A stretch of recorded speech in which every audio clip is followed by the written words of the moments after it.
나이가 40쯤 넘어서 어떤 일을 한다는 가정을 했기 때문에 결국은 이제 우리가 맞이하는 것들을 프로젝트라고 가정을 했었을 때 이것을 지속적으로 하기 위해서 똑같은 얘기 늘 여러 번 반복하지만 시간과 예산이 들어갑니다.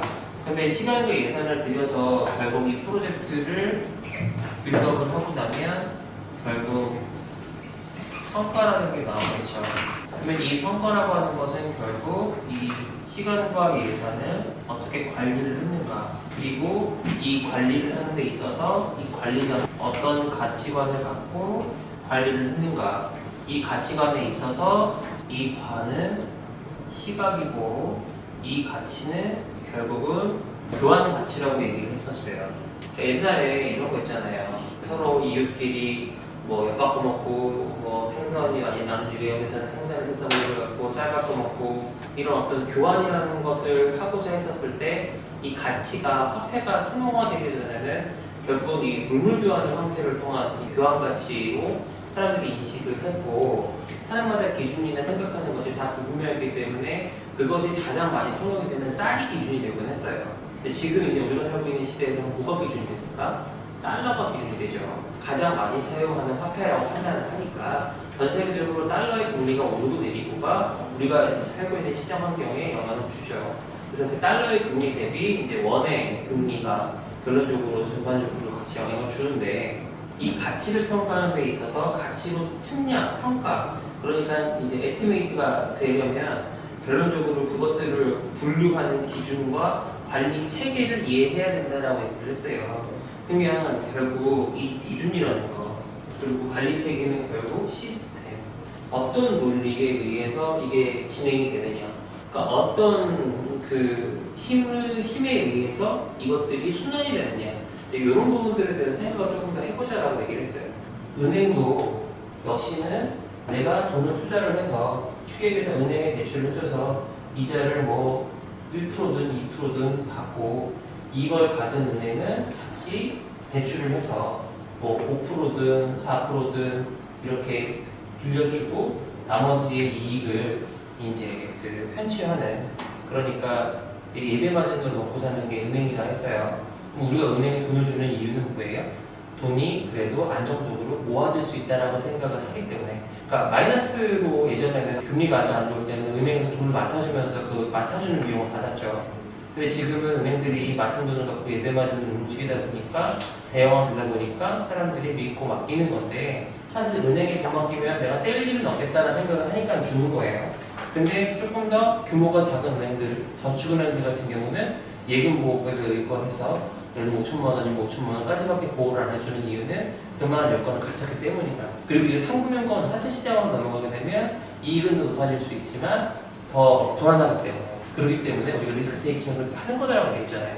그런데 이 땅이 결국은 뱅크가 이 땅으로 넘어오게 되면 이 역할이 비슷하다라고 제가 어저께 얘기를 했죠. 무슨 얘기예요? 땅은요 돈이 들어간 만큼 값어치는 올라가게 돼 있어요. 예를 들어서 부엌이 있고 사람이 살지 않는 땅에 우리가 건물을 짓고 사람의 유동을 만들면 땅값이 올라가는 현상을 이해하시면 돼요. 그리고 예를 들어서 우리가 식물 가치가 있는 땅을 예를 들어서 구매를 했어요. 건물을 구매를 했어요. 임대를 받을 수 있는 근거는 이 건물, 땅의 값어치가 이만하기 때문에 이것을 내가 임차를 한다라고 가정하셨을 때 이전 이익을 받을 수 있다라고 얘기를 한 거죠. 그런데 이 사업을 하게 되는 가장 근본적인 이유는 뭐냐면 은행에 넣는 것보다 펀드에 넣는 것보다 주식에 넣는 것보다 땅에 돈을 넣었을 때 이게 건축이라는 행위를 통해서 결국 건물로 확정이 되었을 때 이거의 입지가 가진 조건 중에 가장 굳건한 수익 모델을 만들어줄 수가 있고 뗄래야 떼일 수가 없는 구조가 될 것이다라는 얘기. 다시 얘기해서 사람들이 흔히 투자용 부동산이라고 얘기했을 때 가장 많이 실수를 하는 게 남들이 안 사는 거 샀을 때 남들은 모르는데 나만 알 것 같은 정보를 누군가에게 받아서 트라이를 했을 때는 실패할 확률이 커요. 그런데 누구나 원업이 전국에서 가장 인기 있는 동네가 서울의 강남이라는 동네인데 강남에 사는 사람도 강남에 있는 걸 사고 싶어하고 비강남에 거주하는 서울 사람들도 강남에 있는 걸 사고 싶어하고 심지어는 대한민국을 넘어서 외국에 사는 교민들이나 글로벌 투자자들도 강남을 사고 싶어 하기 때문에 강남은 땅값이 내려갈 수가 없다는 논리로 표현을 했어요. 왜 그러느냐? 실제로 대한민국이 위상이, 서울의 위상이 상해나 동경이나 싱가포르에 비해서 그래 떨어진다고 볼 수가 없어요. 그럼에도 불구하고 글로벌 부동산 투자 시장에서 왜 서울에 있는 대평 아파트가 홍콩에 있는 대평 아파트보다 싸냐? 그건 남북 위기로 인한 전쟁에 대한 리스크 때문이었는데, 이 전쟁에 대한 리스크가 해지가 된다면 결국 강남에 대한 인기는 더 올라갈 수밖에 없는 구조가 되는 거죠. 그렇기 때문에 사람들이 강남에 땅을 사는 거죠. 가장 인기가 좋으니까. 기본적으로 내가 땅에 돈을 박으면, 속된 표현으로 땅에다가 돈을 집어넣으면 돈이 잠긴다는 표현을 많이 해요. 그리고 아파트에 투자하는 이유가 뭐예요? 아파트는 활용성이 좋아요. 왜요? 이게 규격화되어 있잖아요. 모듈화되어 있잖아요. 거래하기가 편해. 내가 이거 생각하는 게 예를 들면 얼마야? 평당 1억이야? 그럼 이 1억이 너 혼자 주장하는 1억이야? 아니야. 수많은 사람들이 얘기하는 게 1억이야. 그래서 우리는 1억에 이걸 팔 수 있고 은행에서 1억을 기준으로 대출도 받을 수 있어. 라는 어떤 이제 비교 대상의 데이터들이 명확하게 나오기 때문에 아파트 가격이 쉬워졌던 거예요. 그러니까 이제 강남 집값 잡으려고 했었을 때 뭐부터 잡게 했었어요? 아파트 시장부터 잡으려고 했죠. 그럼 아파트 시장의 특징은 뭐냐면 실제로 있는 땅의 이 로케이션의 값어치를 위로 적층을 해서 n분으로 나눠가지고 이제 이거를 구매하게 하는 거잖아요. 근데 이제 그 부분에서 대출을 막으니까 사람들이 시장이 위축됐다라고 얘기를 하죠. 위축됐다고 표현을 하고.